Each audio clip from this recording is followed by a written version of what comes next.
Johanan had warned Gedaliah about Ishmael and his intentions to kill Gedaliah, but Gedaliah would not let Johanan do anything to Ishmael. In November of 586 BC, just 3 months after becoming the governor of the land, Ishmael and 10 of his men visit Gedaliah in Mizpah. And during the meal, Ishmael kills Gedaliah. The next day, 80 men come to visit Gedaliah. Ishmael lets them through the gates, and then he kills them, 70 of them. The other 10 have told Ishmael that they have supplies out in the fields for him, and he allows them to live so he can get the supplies. The 70 dead men are all thrown into the cistern. Ishmael takes all the remnants of Judah down towards Ammon, but Johanan and the commanders catch up with Ishmael, and all the Jewish remnant escape from Ishmael, and they join Johanan. Johanan kills all but Ishmael and 8 Ammonite men. Johanan and the remnant return back to Mizpah. It is his intentions to go on to Egypt to get away from Nebuchadnezzar. Now Johanan asks Jeremiah for a word from the Lord, and he promises to do whatever Jeremiah says. So Jeremiah tells him to stay in Mizpah and serve Nebuchadnezzar. But Johanan does not believe Jeremiah, and he accuses Jeremiah of being swayed by Baruch. Jeremiah warns Johanan that if he leads the remnant on down to Egypt, there they will all die. Johanan does not listen. He takes all the remnant, including Jeremiah, to Egypt.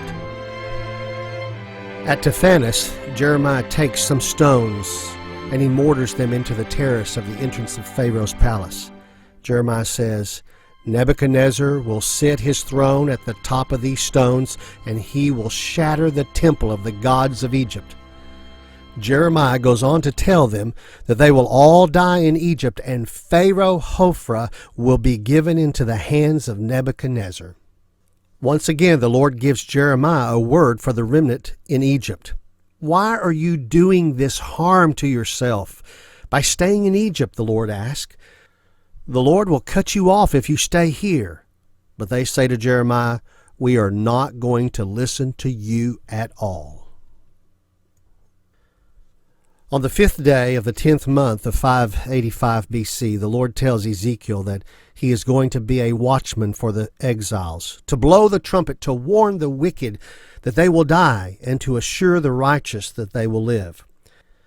The refugees that Nebuchadnezzar took out of the city when he defeated Jerusalem have finally arrived in Babylon, and they go to visit Ezekiel on this day. When they tell Ezekiel that the city has been taken, Ezekiel's mouth is opened, and he no longer is restricted in what he can say, just as the Lord had prophesied. The Lord tells Ezekiel to prophesy to these new refugees against their shepherds, their leaders, the leaders of the people. And as the Lord's watchman, he warns the leaders not to continue leading the sheep of the Lord in the same way they did back in Jerusalem. If they do, then they will know that the Lord is their God. If they do not, they will die. Ezekiel then prophesies against Mount Seir, which is located in the land of Edom. And because they have rejoiced over the desolation of Jerusalem, Edom will become desolate too when Nebuchadnezzar overruns it. Ezekiel prophesies to the mountains of Israel as well as all the valleys and hills and rivers, because they are now desolate, and the nations around them are rejoicing in their desolation. But one day, the people will be back on the land. Israel will be back on the land, and they will be multiplying, never to be disgraced again. He punished them because of their profaning deeds, but he will regather Israel from all the nations for himself, not for them, and he will give them a new heart to love him. There will never be a famine in the land again when the Lord does this for himself. For a third time, the Spirit picks Ezekiel up physically and takes him to a special place. This time he puts Ezekiel in a valley filled with dry bones. Can these bones live? The Lord asks Ezekiel. You know, O Lord, Ezekiel replies. Ezekiel hears a rattling, and it seems that the bones begin to come together. Tendons and muscles and skin begin to grow on the bodies, but they are lifeless. Come and tell them to breathe, Ezekiel. So Ezekiel does, and the bodies stand to their feet, and it is a great army. The Lord says to Ezekiel, so too, I will raise up the dry bones of Israel and reestablish them over the promised land. Take 2 sticks, Ezekiel, one for Judah and one for Israel, and join those 2 sticks together and hold them as if they are one stick. So too I will make the people when they return to the promised land. They will not be 2 nations then, but they will be one. They will have one shepherd. I will be their God, and they will be my people. The Lord tells Ezekiel to prophesy against Gog of Magog, Rosh, Mishael, and Tubal. It is a prophecy that will be fulfilled after many days according to the prophecy, so we will cover that prophecy when it occurs in history. On the first day of the last month of 585 BC, the Lord tells Ezekiel to take up a lament for the Pharaoh of Egypt. Pharaoh Hophra will be cast into the open field by Nebuchadnezzar. On the 15th day of that last month of 585 BC, the Lord tells Ezekiel to wail for Egypt and the rest of the nations, because they will be defeated by Babylon just like Assyria. In 572 BC, the Lord shows Ezekiel the vision of a beautiful temple, described in extreme detail. It is a temple that will be built way in the future, so we will look at that temple and that vision when it becomes a reality in the history of this story. Out on the plain of Dura, just outside the city of Babylon, Nebuchadnezzar has had a huge golden statue built. It is 90 feet tall and 9 feet wide. And everyone is invited to the dedication service, where the instruction is given that everyone must fall down and worship the image when they hear the sound of the musical instruments. If you do not bow, you will be thrown into the fire. Now Shadrach, Meshach, and Abednego do not follow the instructions, and the other leaders complain to Nebuchadnezzar. The king warns the 3 of their fate in the fire, but they still refuse to bow. He orders the fire to be heated 7 times hotter than normal, and the 3 to be thrown into it, tied up in their trousers and their coats and their caps. The fire is so hot that it kills the men who throw them into it, but the 3 are not harmed. Nebuchadnezzar looks into the fire and he sees 4 men walking around, and the 4th looks like the son of the gods. He only threw 3 in. How can this be? The king calls for them to come out, and he proclaims that their God is the true God. And as the officials look on, they discover that not even 1 hair on their head is singed, nor their clothing damaged, or did it smell.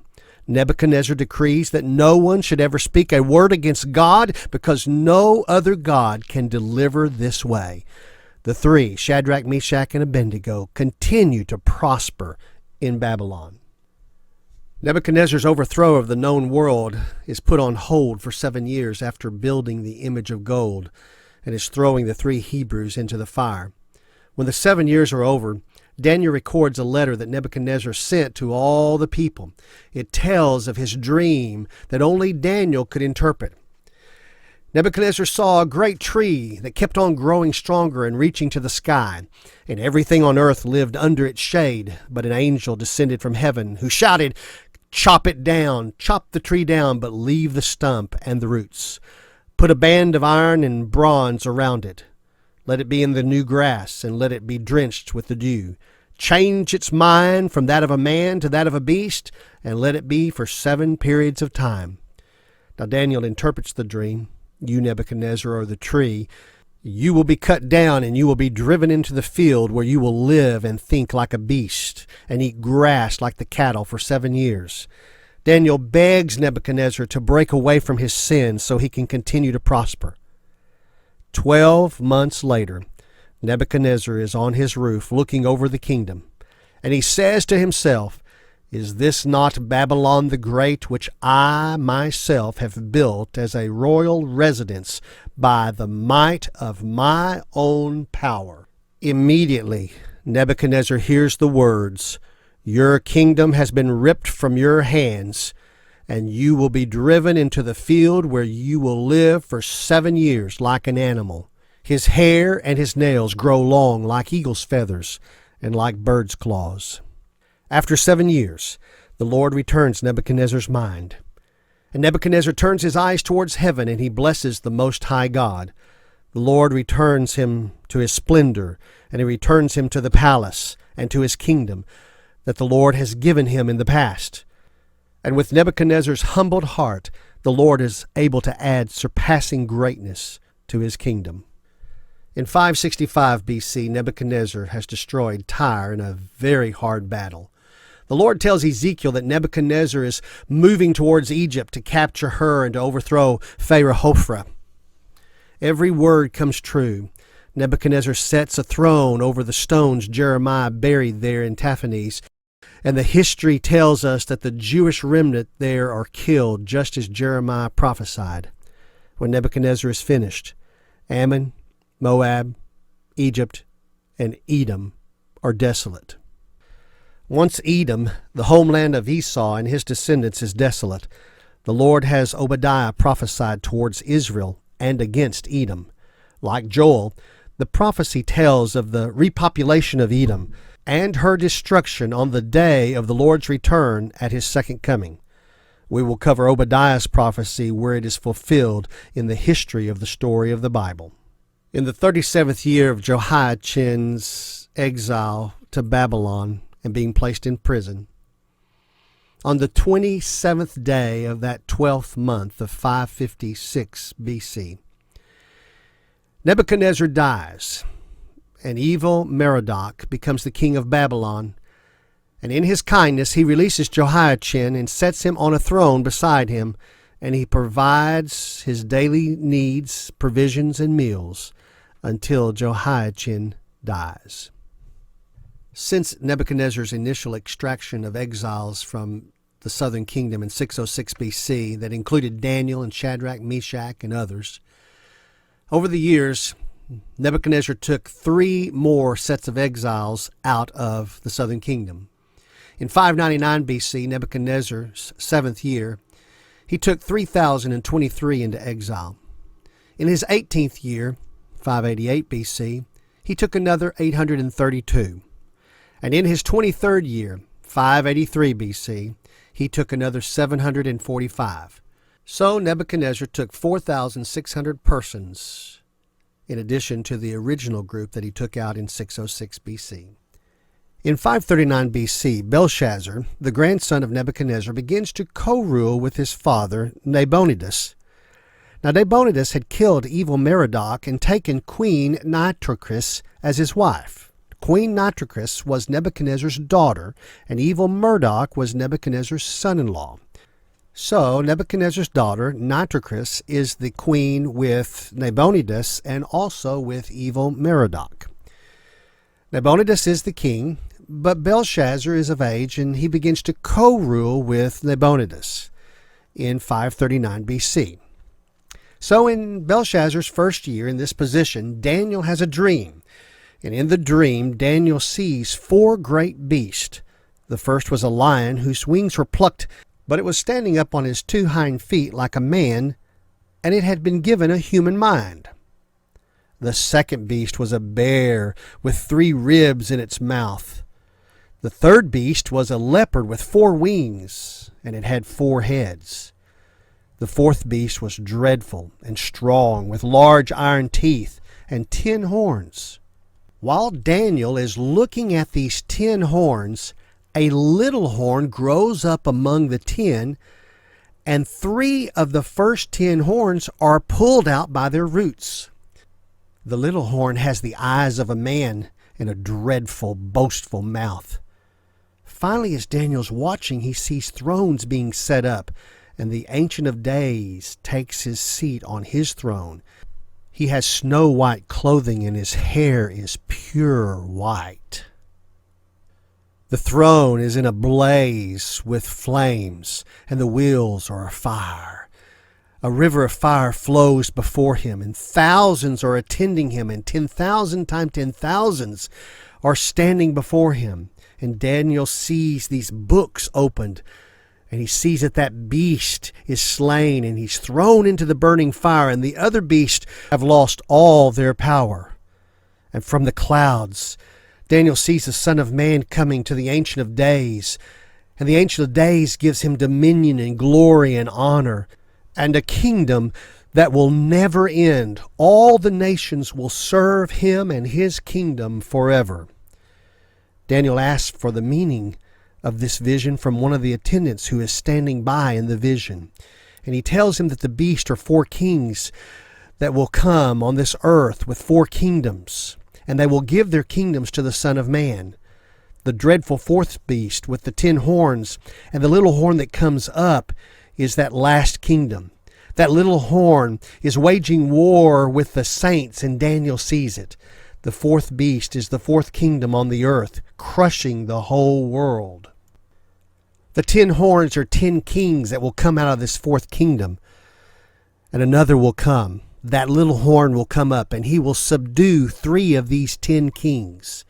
He will rule over the saints at one point in time in his authority for 7 years. But he will finally be annihilated at the end of that 7 years, and everything that he has will be given to the Most High God. And at that point, the dream ends. Daniel is pale. Dread is on his face, and no further interpretation is given to him. So Daniel keeps all these matters to himself. In the 3rd year of the reign of Belshazzar as co-ruler, 536 BC, Daniel has another vision, and he sees the citadel of Susa. And as he looks, he sees a ram with 2 horns standing in front of a canal. And the 2 horns are very long, but one is longer than the other, and the longest one has come up last. He sees a ram butting westward and northward and southward, and no other beast can stand against him. As Daniel keeps watching, he sees a male goat come from the west with a horn between his eyes. And he comes up to the ram that has the 2 horns, which is standing in front of the canal, and he rushed at him with all his mighty wrath. The male goat with 1 horn hurls the ram to the ground, and he magnifies himself. But very quickly, his horn is broken, and in place of his horn up comes 4 horns that are facing towards the 4 winds of the heavens. And out of one of them comes a rather small horn, which grows exceedingly great towards the south, towards the east, and towards the beautiful promised land. It grows up to the host of heaven and causes some of the host to fall to the earth, and it tramples them down. He says he will be equal to the commander of the host, and he stops the sacrifices that are in the sanctuary, and he throws them down. Daniel hears 2 holy ones speaking to each other. One says, "How long will the vision about the regular sacrifice apply, while the transgressions cause horror, so as to allow both the holy place and the host to be trampled?" And they say to Daniel, "For 2,300 evenings and mornings this will take place, and then the holy place will be properly restored." A man on the banks of the river calls out to Gabriel and says, "Gabriel, give Daniel an understanding of this vision." And he tells Daniel that this vision is for a time that is to come in the future. He says, "The ram which you saw with 2 horns, that's the king of Media and Persia. The shaggy goat is the kingdom of Greece. And the large horn which is between his eyes is the very first king of the king of Greece. When that horn is broken, those 4 horns that come up are the 4 kingdoms which will come out of his nation, although they will not all come out with the same power that he had. Sometime in the later periods of their rules, and in the course of their authority, a king will arise out of one of those groups who is insolent and skilled in intrigue, and his power will be mighty, but not by his own power, but he will destroy to an extraordinary degree, and he will prosper and perform his will, and he will destroy mighty men and the holy people. And through his shrewdness, he will cause deceit to succeed by his influence. He will even oppose the Prince of Peace, but he will be broken without human agency." Daniel is told to keep this vision secret, because it pertains to many, many days into the future. But after the vision, Daniel is exhausted and sick for many days. Finally, he gets up and he goes about carrying on the business of the king. But he is still astounded at the vision, because there is no one there to explain it to him.